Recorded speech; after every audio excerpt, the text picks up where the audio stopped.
जरा जोरदार टाळ्या एजे आणि लीना या दोघांसाठी सुद्धा झाल्या पाहिजेत. एजे येणार आहे तसं कळल्यानंतर काल कॅटरिंग मध्ये तर रात्री मला फोन आला होता, 2 आयटम वाढवतो बोलला, पण त्यांना मला ओरडायला सांगू नका. कसं वाटतंय तुम्हाला इकडे येऊन?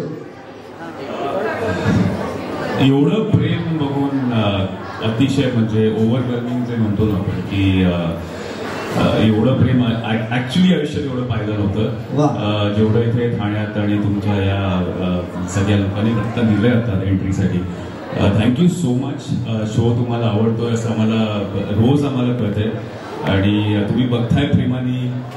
हा शो मी माझ्या आईसाठी केला होता ऍक्च्युली, कारण की आईचा 75वा वाढदिवस होता आहे. म्हणजे तिची खूप इच्छा होती की तिच्या मुलांनी एक मराठी मालिका करावी. तिच्यासाठी हे एक मोठं गिफ्ट होतं म्हणून मी हा शो तिला गिफ्ट म्हणून दिलेला आहे आणि ते गिफ्ट खूप पळपळलंय, लोकांना खूप आवडलंय आणि ते दिसतंय प्रेम तुमचं बघून इथे. सो थँक्यू सो मच इथे आल्याबद्दल आणि we are really grateful and honoured and God bless all of you. Thank you so much. वा वा, इतकं ठाण्यातली लोक मनापासून प्रेम करतायत, तर ठाण्यातली लीना बघायची का? शोधाय सुनांना सांगायला होतं.